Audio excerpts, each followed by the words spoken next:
So today I want to spend some time talking about what I believe to be the dangers of contemplation. If you watch a lot of my videos, you know that I talk about contemplation quite a bit and Christian spirituality. And some of you guys may be raising your eyebrows about some of these things, and that is okay, which is why I want to address some of the dangers and some of the things you might want to think about if you consider practicing contemplation or other contemplative exercises in Christian spirituality. So this quote is from Benedict's sister, Joan Chittister, and she says, "Contemplation is a very dangerous activity. It not only brings us face to face with God, it brings us face to face with the world, and then it brings us face to face with the self." Now, if you're reading that off first impressions, you might wonder what is dangerous about coming face to face with God, or face to face with the world, or face to face with ourselves. Well, if you read scripture, you might see a pattern. And one of those patterns is that when people came into the presence of God, there was usually something that happened to them. Right? There's a humility that they adopt. There is a trembling in some cases. There's a fear to come face to face with God. And what do we mean by face to face with God? I think one way to describe this is face to face with love or face to face with reality as it is. That could be difficult. It could be difficult to receive love for the first time. It could be difficult to receive healing for the first time. That could be a uneasy process of receiving love. Just think about medicine when you're sick. You don't want to take medicine. You don't want to have to lay down in a bed for a little bit, even though you know this is good for you and you know that this is part of the healing journey. And I think this might be what it's like to come face to face with God. And not just that, face to face with the world. What might that mean? I think face to face with the world is seeing the world as it is and being able to open ourselves to it as it is and not wanting the world to change to fit our ego or to fit what we want, but to allow people around us to be who they are, to allow the events of voting in front of us to do that. And to remember that there are billions of forces outside of our control that are making things be as they are. And it's not that we're not disengaging with the world because of that truth, but we are recognizing that, hey, things will be, and we get to dance with it. We get to participate in what is. We get to participate in the healing and the good of what is. But I think we first have to accept the world as it is and accept these systems as they are, accept reality and politics and all these things that are unfolding, accept it for what it is.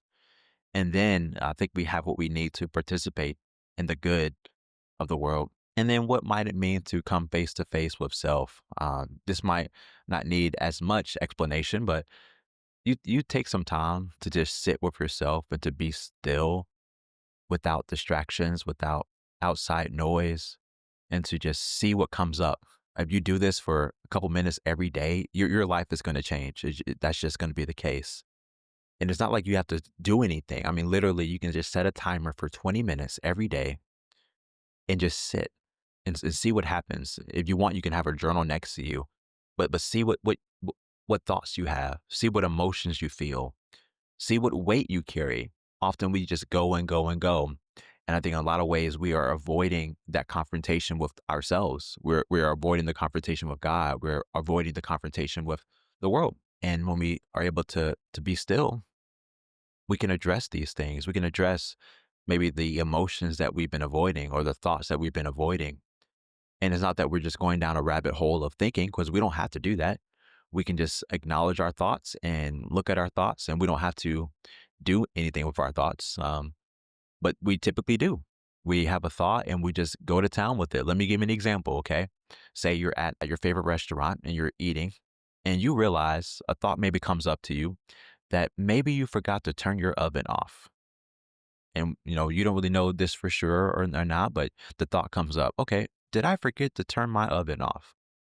And so that thought, you can do a lot of things with that thought. You can address that thought and be like, okay, well, let me call my husband or my wife and because they're home, and let me see if they are able to check for me. So you can do that. That's one way to address it. Or you could just kind of freak out and be like, "Oh my gosh, okay, if I don't do that, if I don't address this thought, my house is gonna burn down." You could just really go to town with that one thought, and that's typically what we do with our thoughts. We kind of let them just drive us. When you come face to face with yourself, I think you are getting back into the driver's seat of your reality, and not the world and not God, because there's only a certain amount of things that you can do in your life and in your reality. But you can observe your thoughts, you can observe your emotions, you can observe your experiences and participate in your life in a healthy way. So these are some of the things that contemplation allows us to do. So in a sense, it can be a very dangerous thing because it means that you have to die. And death can be dangerous. And when I say die, I mean your ego has to die. What you want to happen has to be surrendered. When you come face to face with God, when you come face to face with the world, when you come face to face with yourself, something has to give. There's a surrendering that happens. You have to let go. And that can be a dangerous thing. It can be a painful thing. But I would argue it is a very necessary thing because that's where freedom is. Freedom is on the other side of letting go.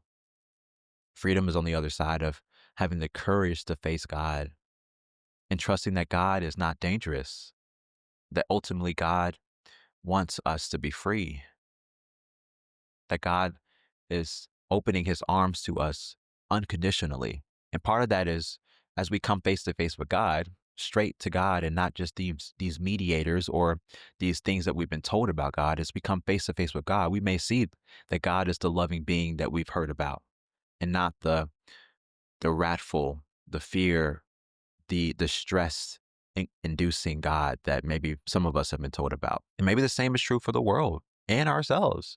When you come face to face with yourself, you're not just seeing the negative things. You're able to learn about, oh wow, there's some things about me that I actually admire and I'm proud of and I'm grateful for. There's some things about my life that I'm grateful for. There's some things about the world that I'm grateful for. I would argue that maybe, let's say 20% of the world is like there are things happening that shouldn't happen. But I'll argue that 80% of the world, like things are happening as they should. That's the argument that I would make. And I think we spend a lot of time on the 20%, and that kind of consumes us. But there are 80% of things going right. I mean, just count up all the things that are happening in your day right now that are going right.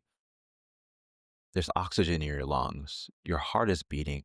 You have the ability to compute what I'm saying in your head. I mean, your brain is doing all this work that I can't really describe because I'm not a doctor, but there's a lot going on that is right. And sure, there are things going on that are not right. We could all acknowledge that. But I would always argue that there's always more going right than there is going wrong. And I think we only can see that when we come face to face with the world through contemplation. So I can talk a while about that, but I just want to share this quote with you and these ideas. And I hope that after maybe sitting with these thoughts, that you may have the courage to come face to face with God and to be still and know that I am God. Be still and know that God is with you. Be still and know that it is in the stillness, it is in the letting go, it is in the calming of our nervous system that we begin to live.